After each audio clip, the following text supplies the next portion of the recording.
Ce matin, on continue notre dernier message de notre série sur le travail, une série qu'on a appelée « Outils de Dieu ».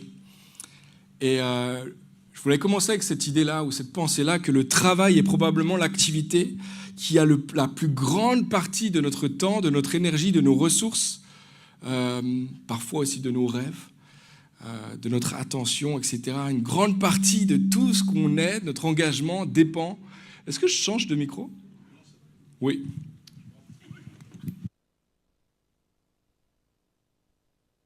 Est-ce que ça va mieux ?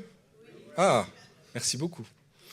Je disais du coup, le travail est cette activité, cette occupation qui prend une grande partie de notre temps éveillé, de nos ressources, de notre temps, de notre énergie, de nos pensées, de notre cœur, de nos forces, parfois de nos relations aussi, ça prend énormément. Donc ça, c'est une part, un constat que je fais ici. Puis un autre constat, on vient de prendre la Sainte Seine ensemble. Lorsqu'on se fait baptiser, lorsqu'on prend la Seine habituellement, etc., on est juste en train de répéter, de redire ce qu'on a dit lors de notre baptême. Toute ma vie est pour toi, Jésus. Toutes les parties de ma vie sont pour toi, Seigneur. Je m'offre pleinement à toi. En fait, le baptême, c'est une réponse au fait que Dieu s'est donné pleinement pour nous. Alors nous aussi, nous voulons nous donner pleinement pour lui. Amen.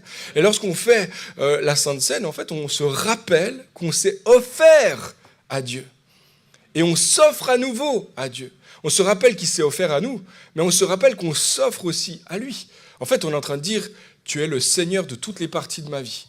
Donc, petite question comme ça. Ça veut dire que si notre travail prend une grande partie de notre vie et que Jésus est le Seigneur de toutes les parties de notre vie, la question qui est là devant nous tous, c'est « Mais quelle part Jésus a dans mon travail ?» Parce que la vérité, les amis, c'est qu'il y a beaucoup de gens qui vivent, beaucoup de chrétiens qui vivent le dimanche matin, les mains levées, pour certains, le cœur, les chants, etc. Puis le lundi matin, il y a moins de chants, hein. Pourtant, cette partie-là de ta vie concerne aussi la Seigneurie de Jésus-Christ. Toutes les parties de ma vie, Seigneur, pour toi. Aujourd'hui, comme je le disais, j'aborde le dernier message de cette série « Outils de Dieu, mon travail dans les mains du Créateur ». Pour ceux qui nous rejoignent ce matin, on a passé au travers des 4 dernières semaines, on a cherché à comprendre ensemble comment Dieu, le Créateur, voit le travail, l'œuvre de nos mains, l'activité professionnelle, bénévole, domestique, peu importe qu'est-ce que vous faites, en fait, que ça soit payé ou non, d'ailleurs, c'est un travail. Et comment Dieu voit ça et comment est-ce qu'il peut utiliser ce travail pour lui-même, pour son honneur, sa gloire, pour son œuvre, son projet, pour le témoignage aussi de son royaume. En fait, dans les termes de notre vision, on réfléchit ensemble à comment notre travail participe au fait que nous sommes des ambassadeurs de Christ dans la cité et la culture. Dans le premier message, on a vu ensemble, on a parlé de la beauté de l'appel du travail. On a réalisé que Dieu se révèle à nous comme le travailleur. Il est le travailleur et il aime travailler, il aime l'œuvre de ses mains et alors il nous a créés pour travailler avec lui. Et c'est une belle chose, c'est une bonne chose. Et c'était bon, c'était même très bon. Le travail, ce n'est pas une conséquence de la chute. Ce n'est pas une conséquence du péché. Le travail, c'est quelque chose de bon qui sort du cœur généreux et compatissant de notre Dieu envers nous et envers la création. Dans le deuxième message, on a vu ensemble l'étendue du travail. On a vu que si le mandat de cultiver la terre est commun à tous, la façon de le faire est différente. Que l'un a un bout de terrain là, l'autre a un bout de terrain là. Il y en a un qui va travailler, qui va cultiver dans un chantier. Il y en a un qui va cultiver à l'hôpital. Il y en a un qui va cultiver en faisant ses comptes, etc. Il y en a qui vont cultiver sur les réseaux, qui vont cultiver par leur art, qui vont cultiver en prenant soin des enfants. Dans tous les cas, tu as une part à jouer. Occupe-toi de ton champ. Occupe-toi bien de ta partie du champ. Dans le troisième message, on a parlé de la difficulté du travail, des défis qui sont là réellement dans notre travail. On a vu qu'à cause de la chute, l'entrée du péché dans le monde, le travail comporte certaines peines, souffrances, mais qu'elle comporte également certains pièges, que le travail peut devenir rapidement une idole dans lequel nous pouvons confier notre sécurité, notre identité dans notre monde dans lequel la troisième question c'est « Et toi, tu fais quoi dans la vie ?»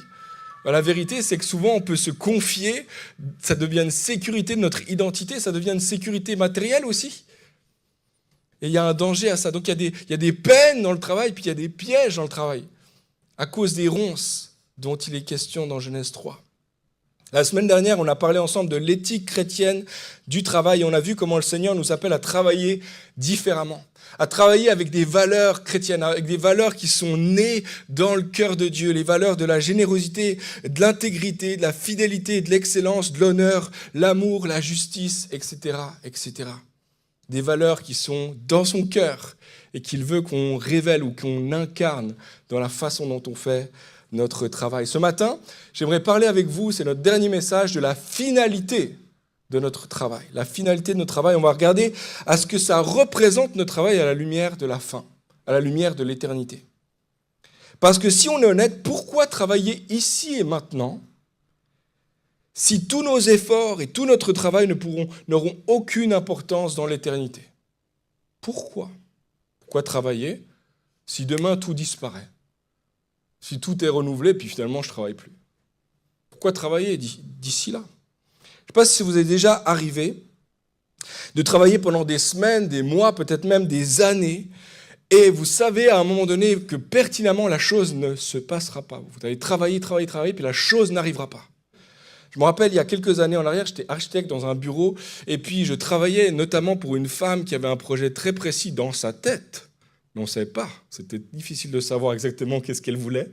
Et j'ai fait des projets, j'en ai fait 1, j'en ai fait 2, j'en ai fait 10, j'en ai fait 20, j'en ai fait énormément. À chaque fois, on se voyait, oui, ça, mais non, mais je voyais plutôt aussi ça. Elle revenait à chaque fois qu'il y a un nouveau livre. Il fallait changer à chaque fois et tout ça, pour qu'en fin de compte, après des semaines et des mois de travail, elle dise, bon, on ne va pas faire le projet. Ça, c'est moi, ce jour-là. Paf. Tellement frustrant, tout ce travail. Ah, elle avait bien fait les choses, hein. Elle avait payé. Elle n'est pas partie comme une voleuse, elle a payé, on ne l'aurait pas laissé partir.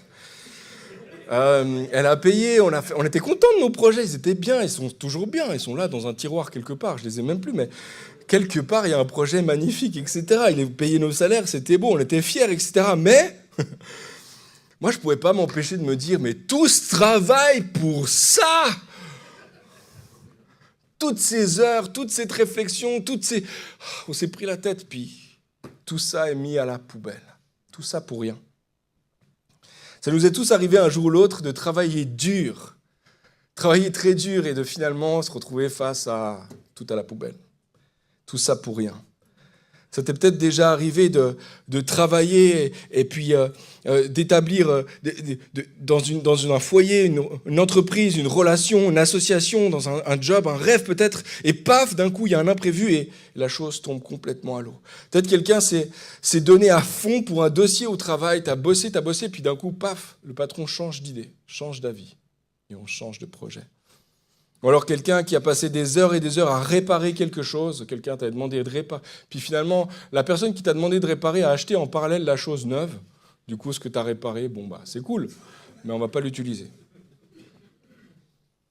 Ou alors, tu as passé du temps à essayer de réparer une relation. Tu fais partie de ceux qui travaillent dans le business des relations, thérapeutes, etc. Tu travailles longtemps et tout, puis après des mois et des mois de travail, tu as l'impression que le couple enfin va sortir d'un coup, l'ado va enfin sortir de sa coquille, il y a quelque chose qui va... Et paf, tout craque. Le couple divorce, l'ado finalement décide de faire l'inverse de ce qui avait été dit, etc. Et là, tout ce travail pour rien. Maintenant, quand on y réfléchit, notre travail, dans une perspective de l'éternité, on peut se poser légitimement la question, est-ce que tout ce que je fais sera un jour jeté à la poubelle par le divin patron? À la fin de l'histoire, qu'est-ce qui va rester de mon travail? À quoi bon travailler si tout ce que je fais est appelé à disparaître tôt ou tard? On est d'accord? C'est un peu bizarre. Du coup, pourquoi travailler? En effet, est-ce que la Bible ne dit pas que tout sera détruit? Que toute création sera brûlée par le feu et que tout disparaîtra, les chrétiens, nous allons être évacués dans un autre monde. C'est pas ça que la Bible dit? Est-ce qu'elle ne dit pas que quand Jésus reviendra, il jugera le monde, il nous prendra avec lui, et puis on va aller dans un ciel, régner ailleurs, vivre ailleurs? Petit nuage, petite harpe chacun, prendre les mensurations pour avoir une harpe qui correspond pour toi, etc. Pourquoi travailler si finalement tout va disparaître, puis finalement on va être dans un autre monde, un monde parallèle? Pourquoi continuer à co-travailler avec Dieu sur la terre, puisque tout est appelé à disparaître. Pourquoi faire de l'art, faire de la musique? Pourquoi construire des maisons, écrire des livres? Pourquoi lutter pour la justice, développer l'agriculture, guérir les malades, développer un business ou encore réaliser des hautes études, si de toute façon tout sera jeté à la poubelle? Et c'est mon premier point ce matin, travailler sans rien laisser vraiment. Est-ce que je vais travailler et il n'y aura rien qui va rester derrière moi? Les amis, ce que je déclare ici, c'est que ce que je décris ici, c'est ce que croient la plupart des chrétiens de notre génération en Occident. Quand Jésus reviendra, il jugera le monde et on va partir dans un autre monde. N'est-ce pas? Certains se disent, c'est pas ce qu'on croit. Si c'est vraiment ce qu'on croit, alors notre travail n'a absolument aucune importance, aucun sens, et on devrait juste faire le plus d'argent possible, travailler le moins possible, aller le plus souvent à l'église, donner le plus souvent d'argent possible pour que le vrai travail, le job spirituel soit fait, pour emmener le maximum de gens dans l'autre monde là-bas. Sinon, tout le reste, ça n'a pas d'importance, si c'est vraiment le cas. Malheureusement, même si ce que je décris est un peu caricatural, beaucoup de chrétiens aujourd'hui vivent avec l'idée de cette image-là à la fin des temps. Puis cette idée, c'est ce que les spécialistes de la Bible appellent parfois la théologie de l'évacuation. On va être évacué ailleurs, un autre monde. Des fois, certains disent « j'ai hâte d'aller au ciel ». Peut-être tu l'as même déjà dit. Moi, ça m'arrivait de le dire. Je me réjouis d'aller au ciel, sans réaliser qu'en fait, la fin de l'histoire, ça ne se passe pas au ciel. Ça se passe sur la terre. Elle a conduit d'autres idées étonnantes et originales du genre. L'idée que nous vivons dans un monde immatériel, ou qu'on va vivre dans un monde immatériel un peu flottant, sans matière. L'idée aussi faite d'un repos éternel, de contemplation, faite de justement un peu de musique. Certains s'imaginent que c'est un sorte de long culte éternel, ou des vacances un peu ennuyante. Franchement, à un moment donné, moi, après 2 semaines de vacances, en vrai, je me réjouis quand même de retourner à la maison, non?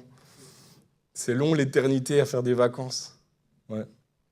John Mark Comer a dit ceci, la grande majorité des gens croient que le ciel n'est rien de plus qu'un lieu de loisir, une combinaison entre un culte d'église éternelle et des vacances éternelles. Il s'agit d'un pâle reflet de la culture occidentale, loin de ce que nous enseignent les Écritures. Non, bien heureusement, en fait, vous l'avez compris, la Bible ne raconte absolument pas cette histoire. Pierre va effectivement dire ceci dans 2 Pierre 3, verset 10. « Le jour du Seigneur viendra comme un voleur dans la nuit. Ce jour-là, le ciel disparaîtra avec fracas, les éléments embrasés se désagrégeront, et la terre avec ses œuvres, et les œuvres qu'elle contiennent, sera brûlée. » Mais il ajoute ceci, 3 versets plus loin. « Mais nous attendons conformément à sa promesse un nouveau ciel, une nouvelle terre, où la justice habitera. » C'est vrai que lorsque Christ reviendra, les chrétiens morts ressusciteront et qu'ensemble nous serons élevés. Il y a un seul verset dans toute la Bible qui parle de ça, mais nous serons élevés vers lui. C'est ce qu'il dit Paul dans 1 Thessaloniciens 4. Il dit en effet, le Seigneur lui-même, au signal donné à la voix d'un archange, au son de la trompette de Dieu, descendra du ciel et ceux qui sont morts en Christ ressusciteront d'abord. Ensuite, nous, qui sommes encore en vie, nous serons tous ensemble enlevés avec eux sur des nuées à la rencontre du Seigneur dans les airs. Ainsi, nous serons toujours avec le Seigneur. C'est vrai, il y a ce verset-là. Mais un petit peu plus loin, Jean va décrire la réalité suivante. Jérusalem céleste qui descend sur la terre. Il voit la ville de Dieu descendre sur la terre. Et donc, on ne va pas être pour l'éternité dans le ciel. C'est un temps, peut-être quelques minutes, il y a un débat. Il y a des gens qui pensent que c'est long, il y a des gens qui pensent que c'est court. On ne va pas rentrer dans ce débat aujourd'hui. Mais la question, la vraie chose, c'est de savoir que tu vas être enlevé, oui, si tu es dans le Seigneur, mais à la fin de l'histoire, tu retournes sur la terre, avec Jésus, pour régner avec lui. Tu vois, le problème, c'est que nous ne connaissons pas très bien la Bible. Moi, je crois qu'il y a beaucoup de chrétiens qui se sont cantonnés à une Bible Jean 3,16. Puis le seul verset peut-être qu'ils connaissent vraiment, c'est Jean 3,16. Dieu a tant aimé le monde qu'il a donné son Fils unique afin que quiconque croit en lui ne périsse pas, mais ait la vie éternelle. Amen. Et là, ça résume toute l'histoire de la Bible. Par contre, je vous dis, il y a quelques pages de plus. L'histoire est un tout petit peu plus longue que ça. En fait, quand on connaît la moitié de l'histoire ou une portion de l'histoire, d'un coup, on va comme réduire le champ d'application de toute l'œuvre de Dieu, l'application de l'œuvre de Dieu.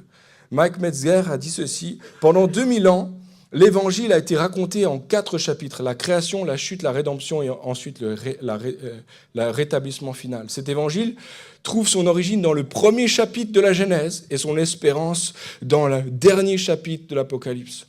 On le retrouve dans les églises, dans les épîtres des apôtres et dans le symbole de Nicée. Tragiquement, il y a 200 ans, ce récit a été réduit à 2 chapitres, la chute, la rédemption. On était perdus, mais Dieu a envoyé son Fils pour nous sauver.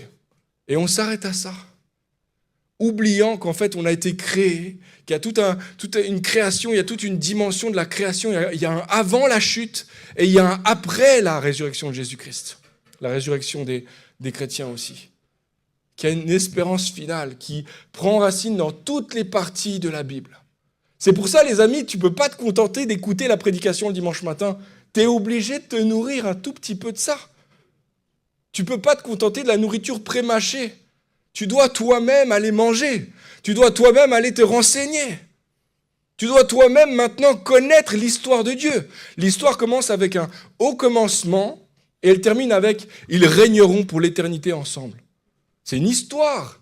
Ce n'est pas un dictionnaire théologique à propos de Dieu. C'est une histoire. Est-ce que tu connais l'histoire de Dieu ? Est-ce que tu connais comment ça commence ? Et est-ce que surtout tu connais comment ça termine ? Je vous dis, la fin est juste magnifique. Moi, j'ai lu la fin, on gagne. À la fin, on a gagné. En fait, on a déjà gagné maintenant, mais à la fin, on gagne pour de vrai. On le voit, on a gagné. Avec une partie de l'histoire seulement, l'objectif de la mission est de convertir les païens en chrétiens pour les voir un jour dans un ciel, lorsque nous serons morts. Le projet de Jésus n'a jamais été de nous sauver pour qu'un jour nous allions dans son royaume. Le projet de Jésus a toujours été d'amener son royaume en nous et qu'il grandisse en nous et au travers de nous. C'est ça son projet. Avec une partie de l'histoire seulement, nous pourrions passer notre vie à vouloir quitter la terre en espérant un ciel sans réaliser que la fin de l'histoire, c'est sur la terre. Avec une partie de l'histoire seulement, nous pourrions avoir l'impression que notre travail sur la terre n'a aucune réelle importance puisqu'il est appelé à disparaître au même titre que tout le reste de la création. Et moi, je crois, les amis, que nous devons réaliser à nouveau que notre travail ici et maintenant a une valeur dans les réalités futures. Non seulement ça, mais qu'en réalité, dans les réalités futures, on va travailler. C'est pas fini, hein. Il y en a qui s'imaginent que ça va être la retraite éternelle. Non, pas du tout. Malheureusement, les amis, la Bible dépeint un tout autre récit. Elle raconte une histoire magnifique. Elle donne une vision du futur pleine d'espérance, de beauté et tellement plus joyeux que cette idée de vacances éternelles dans un culte éternel où on va tous bâiller en même temps jouer de la harpe. C'est mon deuxième point, travailler avec une vision nouvelle du futur. Quand les auteurs du Nouveau Testament décrivent la réalité future, ils en parlent avec des termes de résurrection, non de destruction.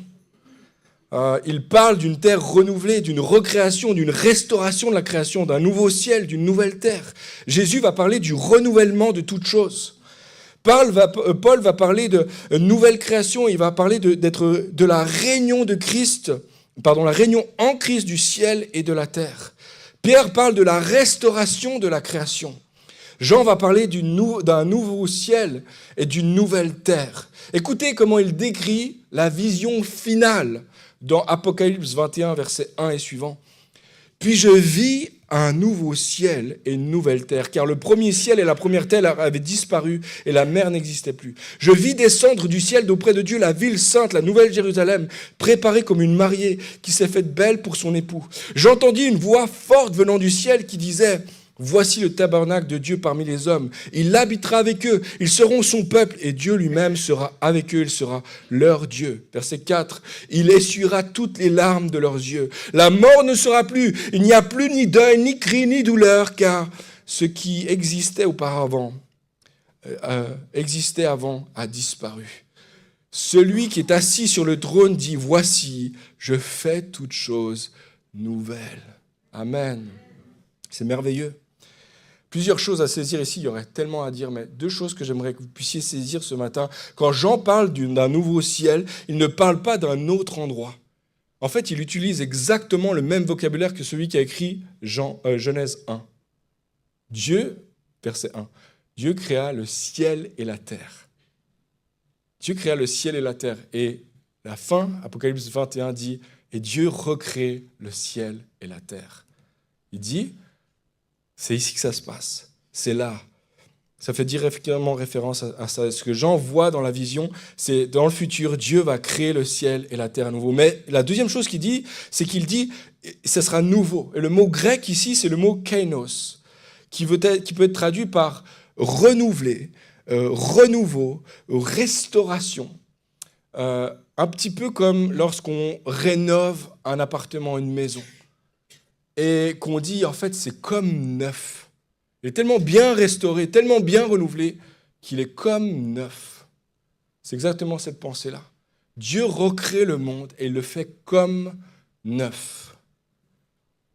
En d'autres mots, à la fin de l'histoire, Dieu ne va pas prendre sa création, la mettre à la poubelle pour recommencer une nouvelle création, tout comme nos vies. Pensez-y un instant. Tout comme nos vies, Dieu ne jette pas nos vies. Il nous sanctifie, nous restaure, nous rénove de l'intérieur par son Saint-Esprit, nous sanctifie. Il ne jette pas nos vies. Il utilise même les choses du passé, les douleurs, même nos péchés du passé, pour se glorifier dans nos vies. De la même manière, il va prendre la création, il va restaurer toute chose. Ce sera nouveau. Ce sera comme neuf. C'est aussi la vision du prophète Ésaïe, lorsqu'il décrit dans Ésaïe 65, il dit « Les détresses passées seront oubliées, elles seront cachées à mes yeux. En effet, je crée un nouveau ciel, une nouvelle terre. On ne se souviendra plus des premiers événements, ils ne viendront plus à l'esprit. Je ferai de Jérusalem mon allégresse et de mon peuple ma joie. Ils n'entendront plus de bruit de pleurs ni de bruit de détresse. » La vision biblique de la fin des temps est une excellente nouvelle pour nous, les amis. Il faut que nous nous ressaisissions de cette vision-là. Ça, c'est notre héritage, c'est notre espérance, les amis. Quand Christ reviendra, tu ne pleureras plus. Quand Christ reviendra, tu ne pleureras plus. Quand Christ reviendra, tu seras consolé. Jean affirme même que Dieu va lui-même essuyer les larmes. Tu sais, il ne va pas le déléguer à un ange. C'est lui qui va le faire. Il ne donne pas une tâche à quelqu'un d'autre. Tu peux t'occuper de tous ceux qui pleurent. C'est lui-même qui va prendre chacun de ses enfants et qui va essuyer chacune de nos larmes. Dieu ne délègue pas la consolation, c'est lui qui s'en occupe. C'est pour ça que Jésus a dit « Heureux ceux qui pleurent, ils seront consolés ». Pourquoi heureux ? Parce que c'est Dieu qui les consolera. Quand Christ reviendra, tu n'auras plus jamais affaire à la maladie, à la souffrance, au deuil et à la mort. C'est une excellente nouvelle. Toutes ces conséquences du péché seront détruites. Ton handicap, ta maladie chronique, ta dépression, tes addictions, tes pensées autodestructives, tout sera détruit. Et viendra la restauration, viendra la santé, viendra des pensées belles et bonnes et merveilleuses. Quand Christ reviendra, tu ne vivras plus jamais l'injustice, le racisme, l'anxiété, le sentiment d'être moins que rien. Quand il reviendra, il établira un royaume où régnera la paix, la justice, la joie et l'amour. Il va régner avec la vie pour l'éternité. Ce sera la vie pour l'éternité. Quand Christ reviendra, tout ce qui est mort dans ta vie, tout ce qui était en ruine dans ta vie va être comme restauré, comme renouvelé, une rénovation merveilleuse. Dieu ne jette pas les ruines, il prend les ruines et les rénove. Il le fait dans nos vies et il le fait aussi pour la création. N.T. Wright a dit ceci, la création ne sera pas abandonnée, elle ne sera pas non plus évoluée, mais elle va être rachetée, renouvelée. Cette issue est à la fois promise et garantie par la résurrection de Jésus-Christ. Tout ça, les amis, ça dépend de la résurrection de Jésus. À cause de la résurrection, maintenant, il y a une espérance pour ta vie et pour ma vie, toujours. Quand quelqu'un va peut-être dire « c'est une excellente nouvelle, c'est super, je suis très content », je ne vois pas le lien, par contre, avec mon travail aujourd'hui. On ne parlait pas de travail au début. Il s'est un peu perdu, le pasteur, il s'est lancé dans un truc. Pourquoi ? Quel rapport, en fait, avec mon travail ? Et voici comment continue la vision d'Ésaïe en Ésaïe 65, il dit ceci, verset 21, « Ils reconstruiront des maisons et les habiteront. Ils planteront des vignes et en mangeront le fruit. Ils ne construiront pas les maisons pour qu'un autre les habite. Ils ne feront pas les plantations pour qu'un autre en mange. Car la vie des membres de son peuple sera aussi longue que celle des arbres.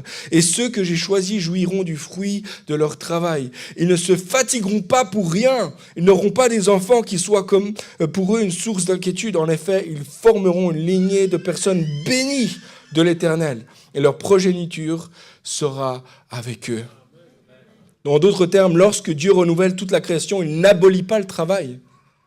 Bien au contraire, il restaure le mandat créationnel. Vous vous rappelez ? Genèse 1, Genèse 2, il nous confie un travail. Et vous savez quoi ? Pour l'éternité, toi et moi, on va travailler. Certains se disent, oula, j'avais pas envie de ça, pourquoi ? Certains, vous imaginez l'enfer, maintenant vous dites, non, mais ça ressemble à l'enfer.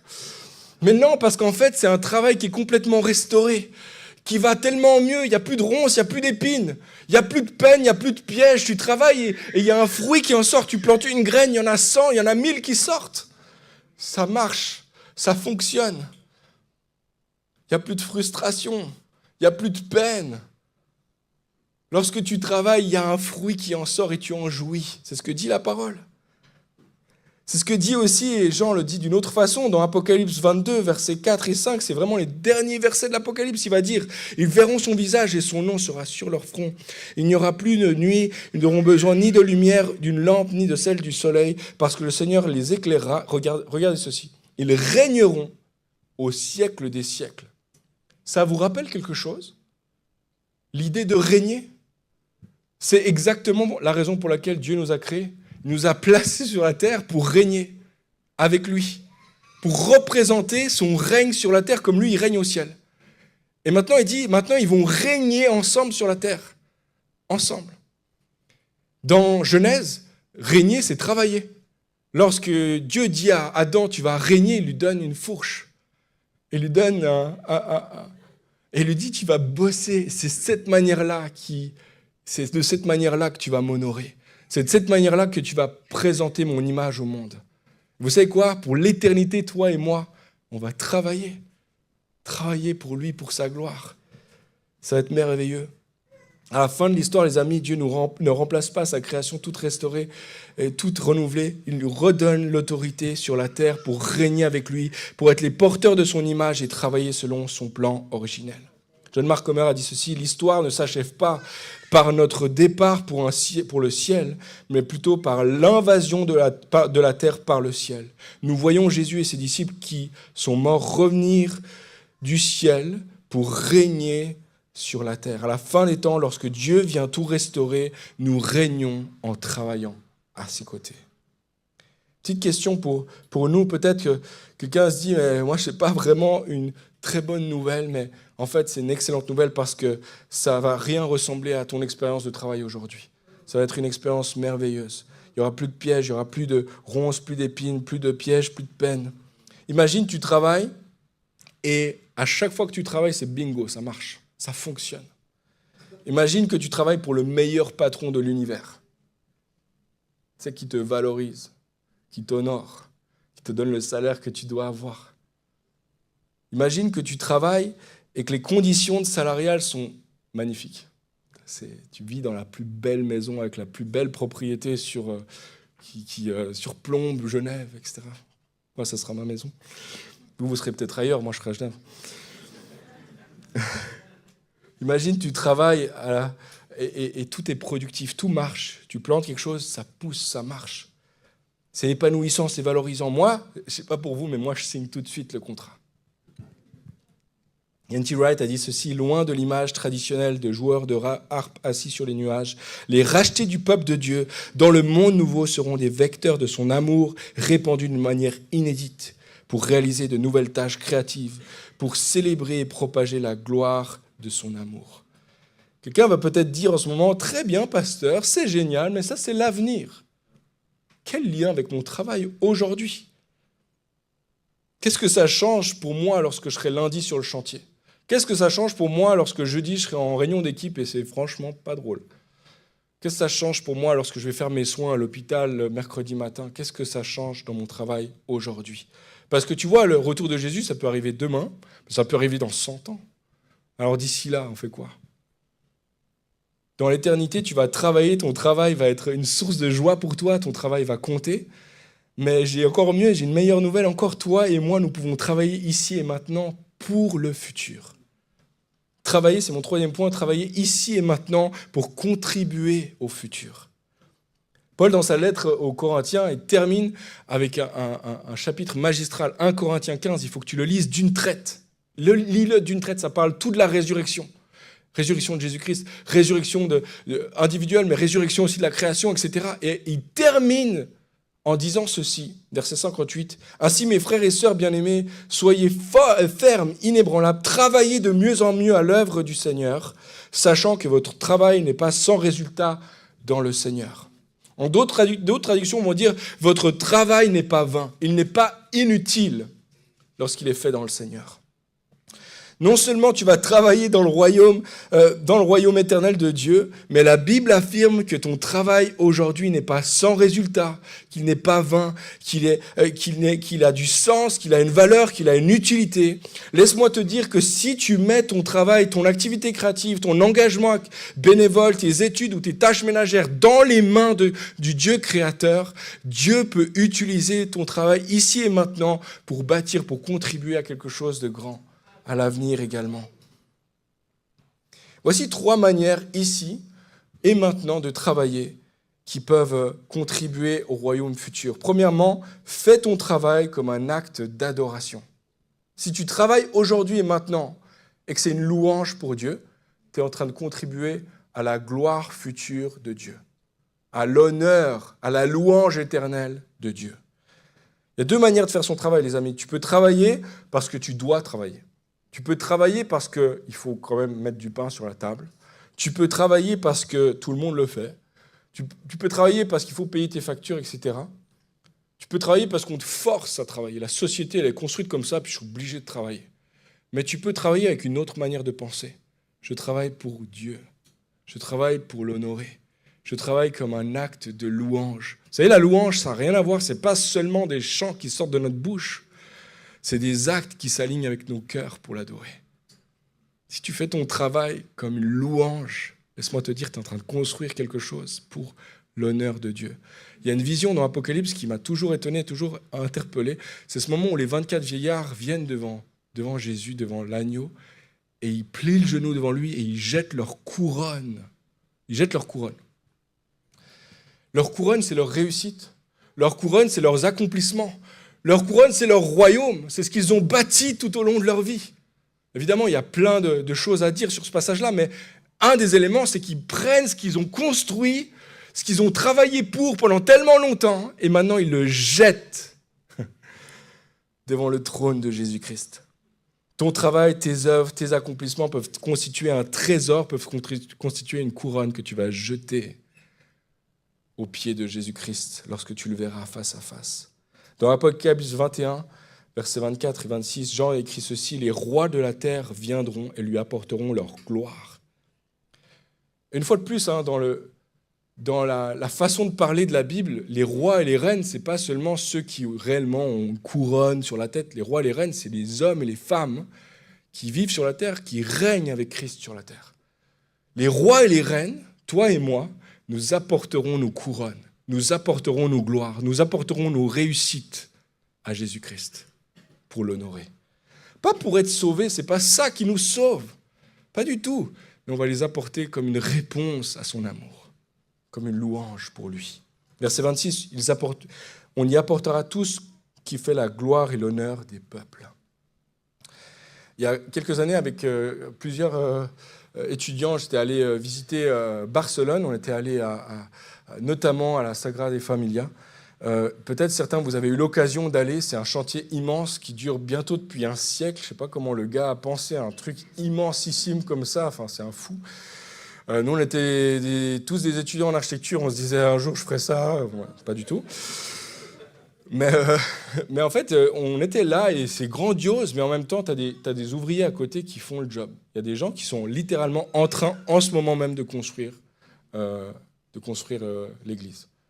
Et c'est beau, hein, c'est magnifique. Et je me suis dit, c'est intéressant parce que selon la façon dont il réfléchit, le gars, en fait, ça définit pas mal sa façon de travailler aussi. Il y en a un, peut-être, il est en train de poser une pierre, et tu lui poserais la question, et il te dirait, tu fais quoi comme job, tu fais quoi comme travail? Ça se voit pas, je pose une pierre. Puis il y a peut-être un deuxième à qui tu poserais la question, et puis il dirait, ça se voit pas, je suis en train de construire un mur. Puis il y a un troisième qui, lui, a la vision d'ensemble et qui va dire, ça se voit pas, je suis en train de bâtir une cathédrale pour la gloire de Dieu.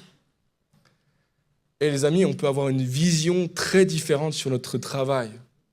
Et ça peut changer notre quotidien, d'avoir une vision de construire une cathédrale. Peut-être que tu as l'impression que tu fais des cafés toute la journée, tu es barista et tu te dis, mais moi, je fais juste des cafés.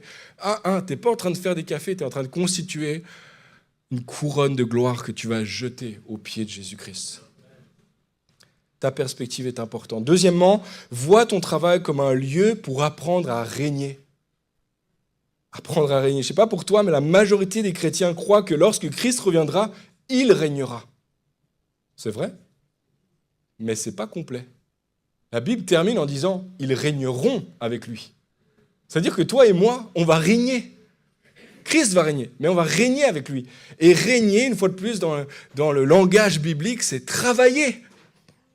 On va travailler avec lui. Ça veut dire que ton travail d'aujourd'hui, peut-être que tu vas l'accomplir pour l'éternité. Ah non. Peut-être que ce que tu fais, peut-être c'est pas ton travail, peut-être c'est ce que tu crées, peut-être c'est la façon dont tu t'occupes des gens, peut-être c'est ta façon de t'occuper des voisins, etc. C'est ton activité. Quand je parle de travail, je parle d'activité.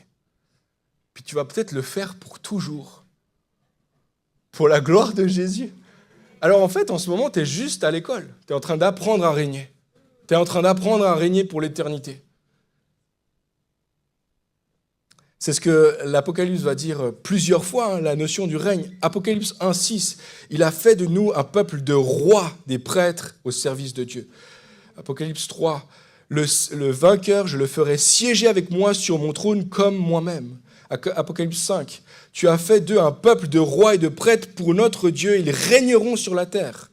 Apocalypse 20, ils seront prêtres de Dieu et de Christ. Ils régneront avec lui pendant 1000 ans.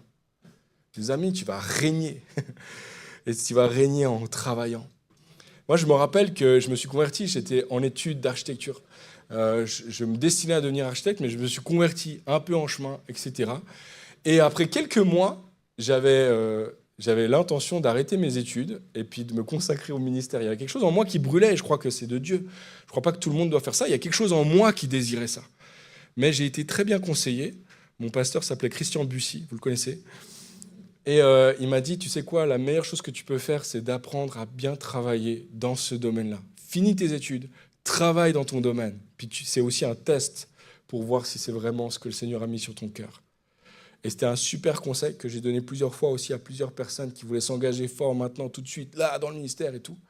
Et j'ai réalisé qu'en fait, j'ai appris tellement de choses qui m'ont servi et qui me servent encore aujourd'hui, dans ma manière de penser, etc.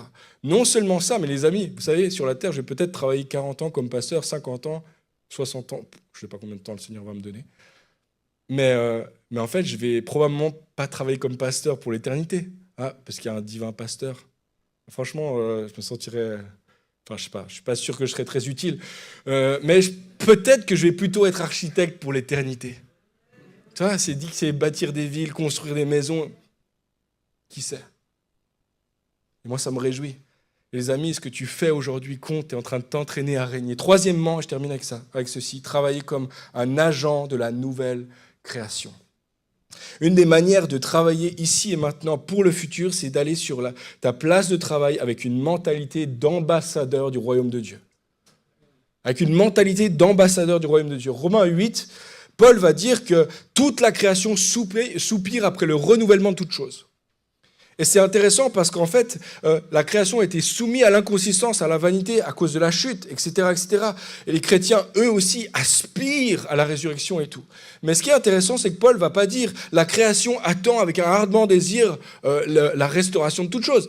Il va dire ceci au verset 19 « la création attend avec un ardent désir la révélation des fils de Dieu ». La révélation de toi et moi. La révélation de toi et moi qui faisons réellement ce qu'on était appelés à faire. Enfin, quelqu'un va prendre soin de moi. La création se dit, mais enfin, les hommes vont enfin jouer leur rôle. De quoi est-ce qu'il parle ici? Il parle de nous, il parle des disciples de Jésus. Il dit, la création désire que toi et moi, nous jouions notre rôle de régner sur la terre. Tu vois, pour Paul, c'est clair. Toi et moi, depuis qu'on est en Christ, on est déjà une nouvelle création. 2 Corinthiens 5, verset 17 dit ceci.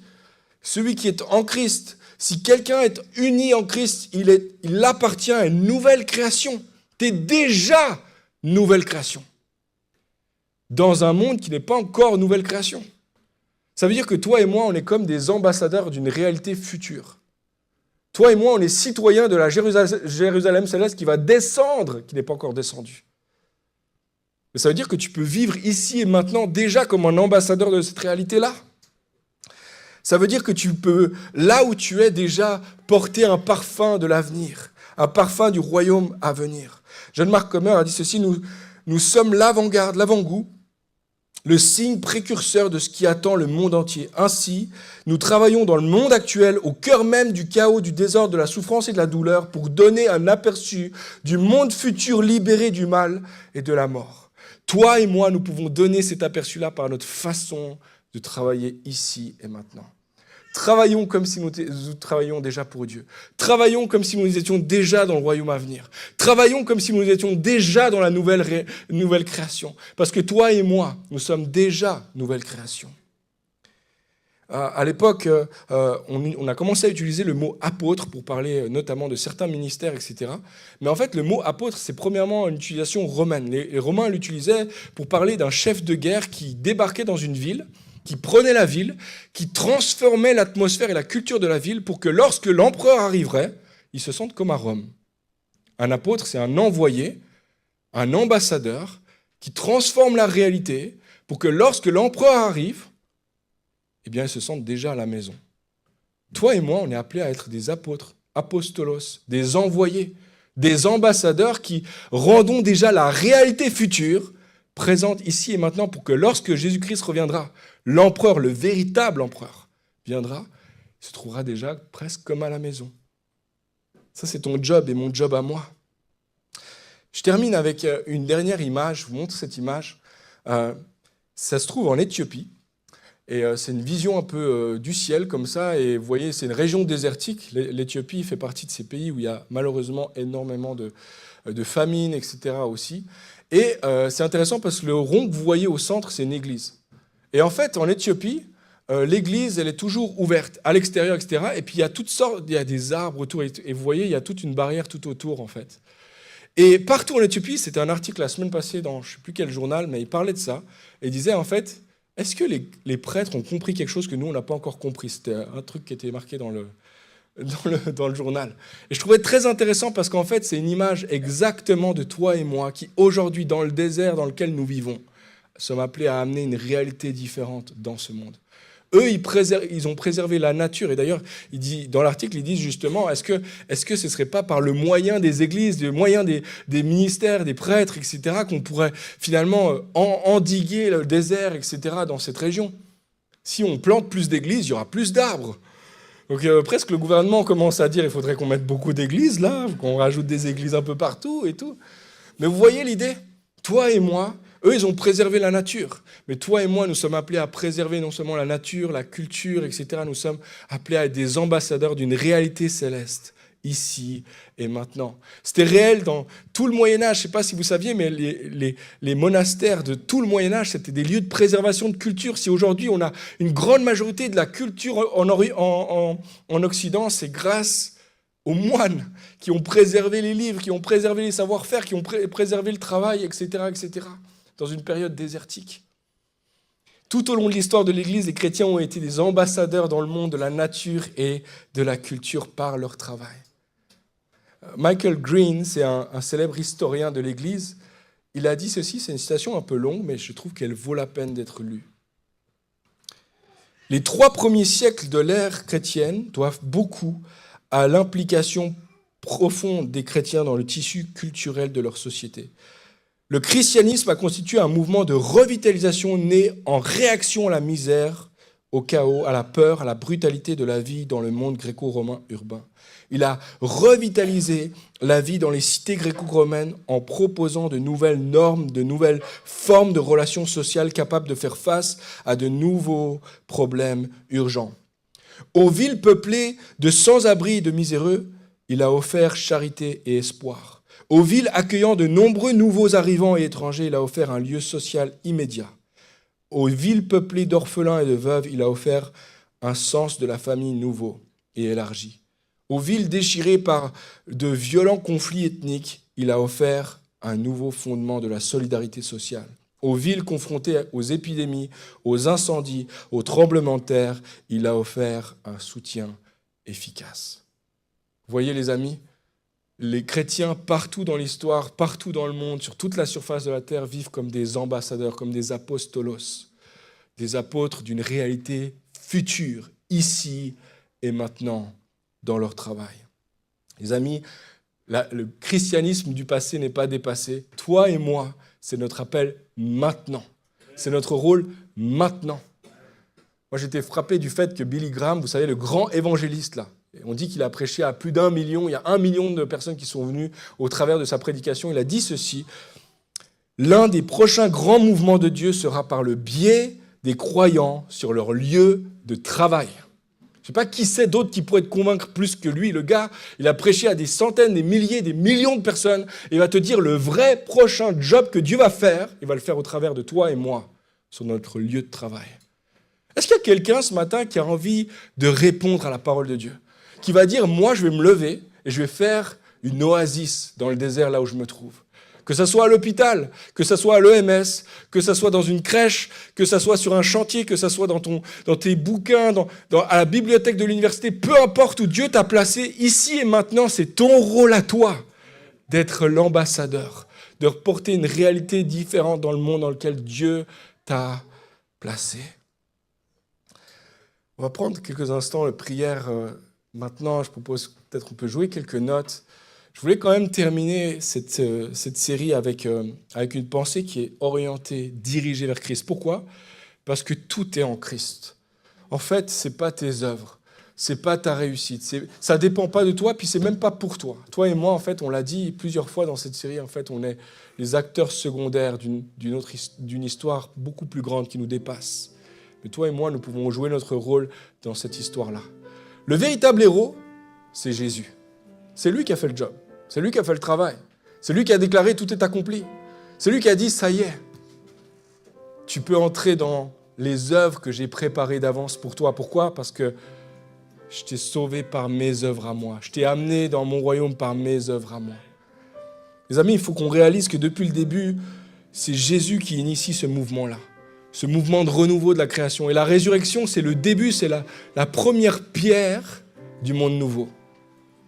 Lorsque le tombeau s'est ouvert, c'était le début de la nouvelle création, nouveau monde. Tout était possible, tout est ouvert. Maintenant, il y a un nouveau chapitre qui s'ouvre grâce à la résurrection de Jésus-Christ. Ça veut dire aussi, et ça c'est tellement bon les amis, ça c'est la grâce de Jésus. Ça veut dire que ce n'est pas dépendant de tes œuvres premièrement. Que nous n'initions pas le mouvement, c'est Jésus qui initie le mouvement. C'est lui qui sort du tombeau et qui commence à recréer toutes choses sur la terre. Qui commence au travers de toi et de moi de le faire, mais c'est lui qui le fait. Et nous, on le fait, toi et moi, on le fait en réponse à son amour. C'est une réponse. C'est pas de nous, c'est pas nos forces. C'est pas pour obtenir quoi que ce soit d'autre que simplement te dire, Seigneur, merci de m'avoir transporté du royaume des ténèbres dans ton royaume de lumière. Je t'appartiens tout entier. Toutes les parties de ma vie t'appartiennent. Tout mon travail, toutes mes forces, toute mon énergie, toutes mes ressources pour toi, Seigneur. Je m'offre à toi, Jésus.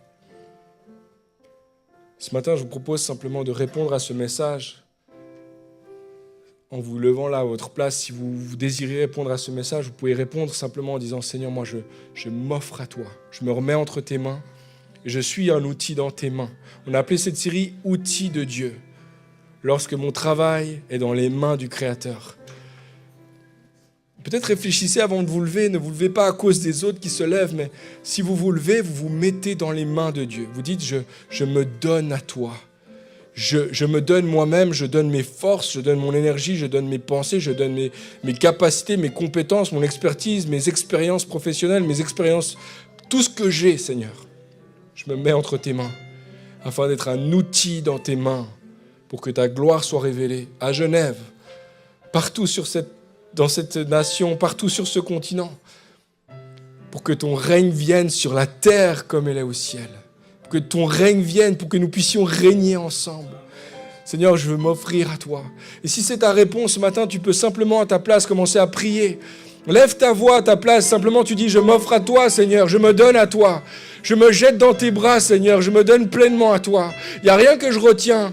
Mon travail n'est pas une punition que tu m'as donnée, non, c'est quelque chose que tu m'as donné pour mon bien, mais pas seulement pour mon bien, je veux m'offrir à toi pour être un lieu, pour vivre ça comme un lieu de louange, comme un lieu d'adoration pour toi, Seigneur, comme un lieu dans lequel tu m'entraînes et tu me transformes et tu me sanctifies afin que je sois un outil réel dans tes mains pour l'éternité, Seigneur. Je m'offrirai à toi, Seigneur, comme un ambassadeur, pour une cause, pour une histoire beaucoup plus grande que mon histoire. C'est pas ma réussite. C'est pas ma réussite, c'est ta réussite que je veux, Seigneur. C'est pas mon règne que je veux, c'est ton règne à toi que je veux. Seigneur, c'est pas mon royaume à moi que j'essaie de bâtir, c'est ton royaume à toi, Seigneur. Je veux m'offrir pour toi. Je veux me donner à toi. Et en réponse à ton amour, en réponse au fait que tu t'es pleinement donné à moi, moi aussi, Seigneur, je me donne à toi. Seigneur, tout est pour toi. Tout est pour ta gloire et ta gloire seule. Tout est en toi, pour toi, au travers de toi et pour toi, pour l'éternité, Jésus. Tu peux le dire avec tes mots. Seigneur, je me donne à toi, je m'offre à toi. Peut-être tu peux commencer à nommer, parler de ton travail. Parle à ton Seigneur de ton travail. Tu vois, Seigneur, où je me trouve. Tu vois, Seigneur, dans quelle place de travail je me trouve. Tu vois quelle activité créative j'ai démarré. Tu vois, Seigneur, quelle activité bénévole j'ai commencé à faire. Seigneur, tu vois cette période de chômage qui ne s'arrête pas et j'ai le sentiment d'être inutile. Mais Seigneur, toi, tu dis, je ne suis pas inutile. Je suis un outil dans tes mains et je veux m'offrir comme un outil dans tes mains. Parle-lui de ton travail, parle-lui de tes réalités, parle-lui de tes collègues, parle-lui de l'activité de tes mains, de ton chant à toi. Seigneur, que mon chant à moi soit bien cultivé. Aide-moi, Seigneur, à être un bon serviteur, fidèle serviteur. Être un fidèle travailleur, un fidèle qui œuvre pour toi, pour ta gloire, pour ton honneur, afin qu'un jour je jette ma couronne devant toi, afin qu'un jour je jette mes réussites devant toi, mes accomplissements, tout ce que j'ai construit, Seigneur, pour toi, comme un louange, comme une adoration devant toi, Seigneur. Toi seul mérite tout ça. Toi seul mérite notre dévotion complète. Toi seul mérite, Seigneur, toutes les parties de notre vie. Peut-être vous pouvez prendre quelques instants pour prier pour quelqu'un à côté de vous qui s'est levé. Priez l'un pour l'autre comme, Seigneur, je prie pour mon frère, je prie pour ma sœur, je prie, Seigneur, que tu lui donnes de vivre comme un ambassadeur de ton règne, de ton royaume, là où tu l'as placé. Je prie, Seigneur, que dans ses peines, dans ses difficultés, dans ses souffrances, des fois dans ses frustrations, tu puisses manifester ta gloire au travers d'elle, au travers de lui. Seigneur, tu peux utiliser n'importe quel instrument. Tu peux utiliser n'importe quelle activité, n'importe quel travail pour ta gloire. Alors je prie, Seigneur, pour mon frère, ma sœur, afin qu'il puisse briller pour toi, manifester la lumière pour toi, par ses œuvres, par son travail, afin que les gens qui nous voient briller reconnaissent qui tu es, reconnaissent quel bon Père tu es. Merci Jésus-Christ de nous donner en tant qu'Église, de pouvoir travailler de mieux en mieux, de travailler de mieux en mieux pour toi, de travailler de mieux en mieux avec cette conscience d'une réalité future qui s'en vient, qui arrive tout bientôt. Seigneur, nous voulons te servir en toutes choses. Je te prie, Seigneur, que chacun d'entre nous, nous puissions un jour nous présenter devant toi, devant ton trône, présenter, Seigneur, qui nous sommes, et entendre de ta bouche, viens, entre dans mon repos, fidèle serviteur. Fidèle serviteur.